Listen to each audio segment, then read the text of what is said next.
can't be right, yeah. I do the same thing I told you that I never would. Assalamualaikum warahmatullahi wabarakatuh. Perkenalkan, nama saya Olivina Wasa Pratiwi dengan NIM 2012-9185.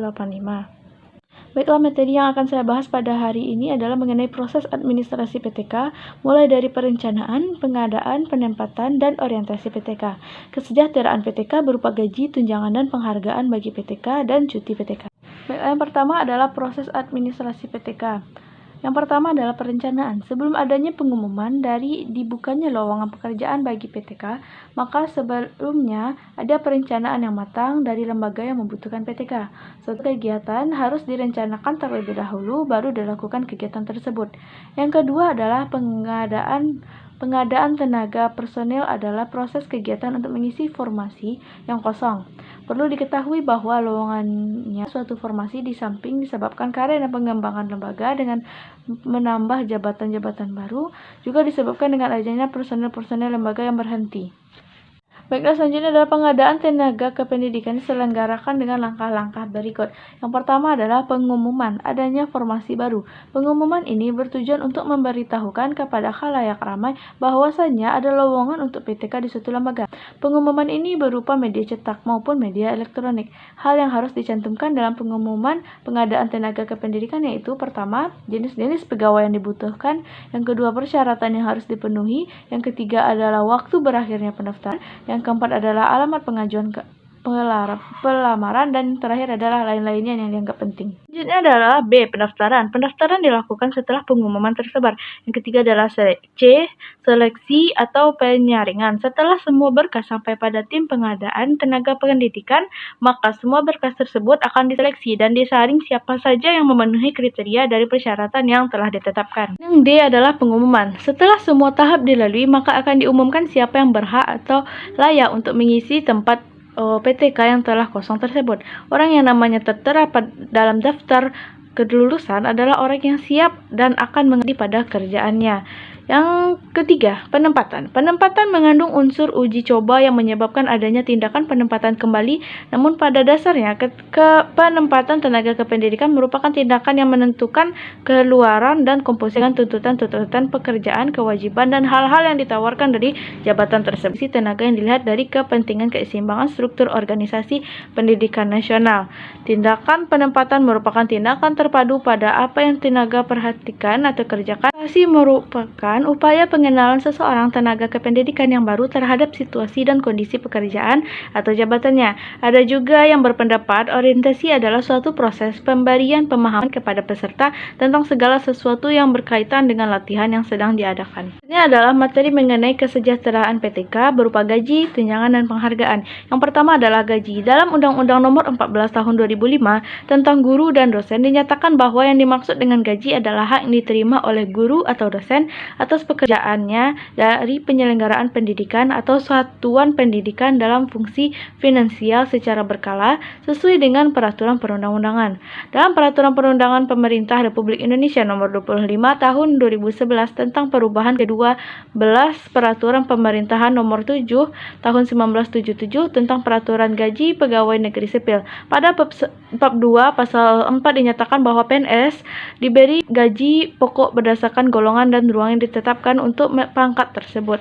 Sedangkan pada pasal 5 dikatakan bahwa seorang yang diangkat menjadi calon pegawai negeri sipil diberi gaji pokok 80% dari gaji pokok seperti yang dinyatakan pada pasal 4. Selain diberikan gaji pokok, seorang PNS termasuk guru akan mendapatkan kenaikan gaji berkala apabila memenuhi persyaratan seperti telah mencapai masa kerja golongan dan penilaian pelaksanaan pekerjaan sekurang-kurangnya cukup.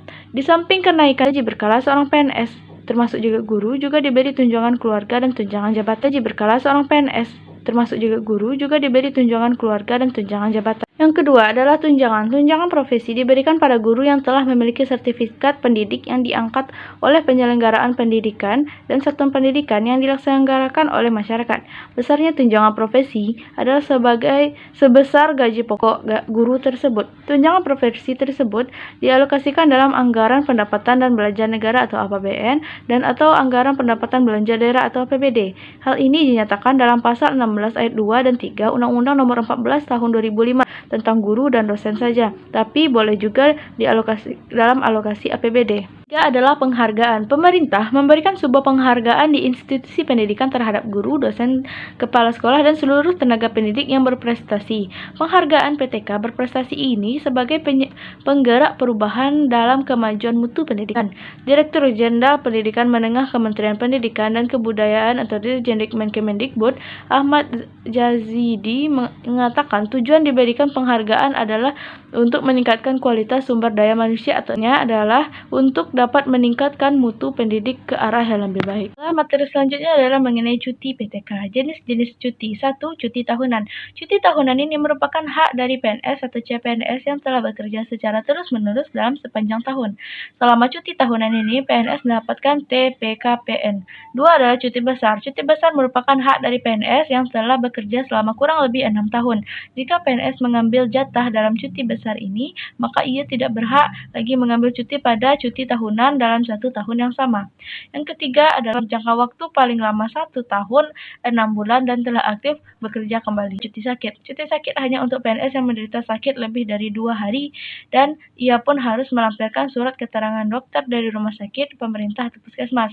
Cuti sakit ini untuk PNS yang telah menggunakan cuti sakit. Keempat adalah cuti bersalin. Cuti bersalin ini bertujuan bagi PNS perempuan yang melahirkan, baik melahirkan anak pertama, anak kedua, dan anak ketiga.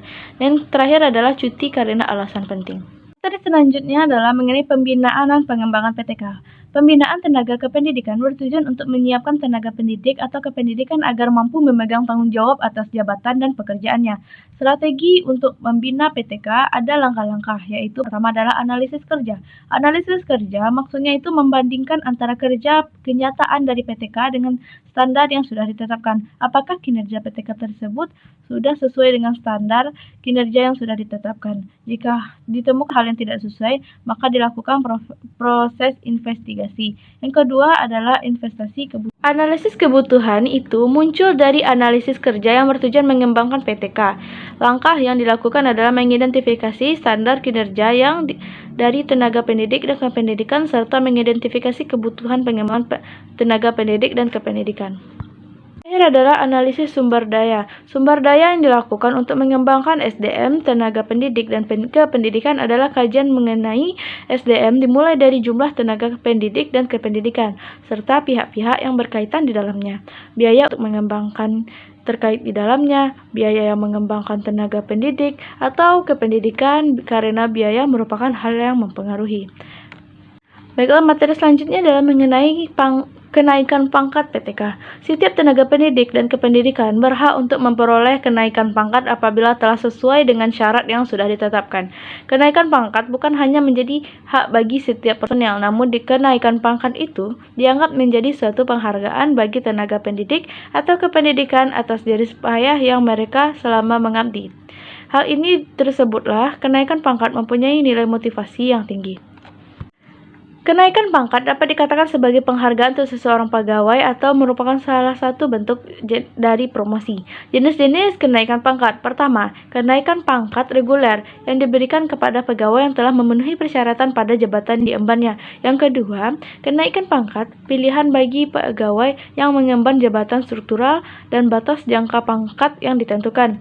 Yang ketiga, kenaikan pangkat istimewa akan didapatkan pada pegawai yang telah berprestasi baik, beliau yang jika menemukan penemuan baru yang menjadi hal luar biasa.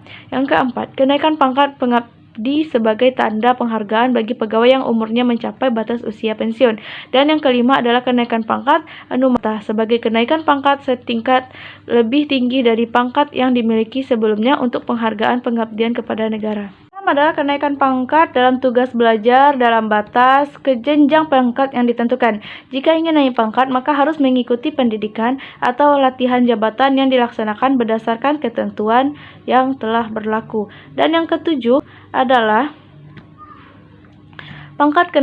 kenaikan pangkat karena menjadi jabatan negara yang diberikan pada pegawai yang diangkat menjadi jabatan negara. Yang kedelapan adalah kenaikan pangkat dalam penugasan di luar instansi diberikan pada pegawai yang pekerjaannya dibantu dengan instansi lain. Dan yang terakhir adalah kenaikan pangkat dalam wajib militer diberikan pada pegawai yang menjalani masa wajib militer. Materi selanjutnya adalah mengenai evaluasi kinerja PTK. Evaluasi kinerja PTK merupakan hal yang sangat penting untuk dilakukan karena dengan evaluasi ini dapat diketahui siapa yang tidak menjalankan tanggung jawabnya dengan baik agar kedepannya bisa diperbaiki lagi. Evaluasi artinya adalah sebagai proses pengumpulan informasi yang mengetahui pencapaian belajar seseorang ataupun kelompok. Hasil dari evaluasi ini diharapkan dapat mendorong guru untuk memberikan pelajaran yang lebih baik dan mendorong peserta didik untuk belajar dengan lebih baik. Pengukuran. Menurut definisi ini didahulukan dengan kegiatan pengukuran dan penilaian. Jadi, dengan adanya evaluasi ini dapat memberikan informasi bagi kelas ataupun guru untuk meningkatkan kualitas belajar mengajarnya. Evaluasi menurut Griffin dan Nick 1991 adalah judge terhadap nilai dan implikasi dari hasil. Kemudian menurut Taylor pada tahun 1950, evaluasi adalah proses penentuan sejauh mana tujuan pendidikan telah tercapai. Menurut Astin pada tahun 1993 mengajukan 3 butir adalah mengenai peran guru dalam administrasi PTK. Peran guru dalam administrasi pendidik dan tenaga kependidikan adalah yang pertama, membuat buku induk pegawai. Yang kedua, menyiapkan kenaikan pangkat pegawai negeri, pejabat, carepek, cuti, dan lain-lain. Yang ketiga, membuat inventarisasi semua file pegawai. Yang keempat, membuat laporan rutin kepegawaian baik harian, mingguan, bulanan, sampai dengan tahunan. Yang kelima, membuat laporan data sekolah dan pegawai. Yang keenam, mencatat tenaga pendidik yang akan mengikuti penataran. Yang ketujuh, mempersiapkan surat keputusan kepala sekolah tentang proses KBM, surat kuasa, dan lain-lainnya.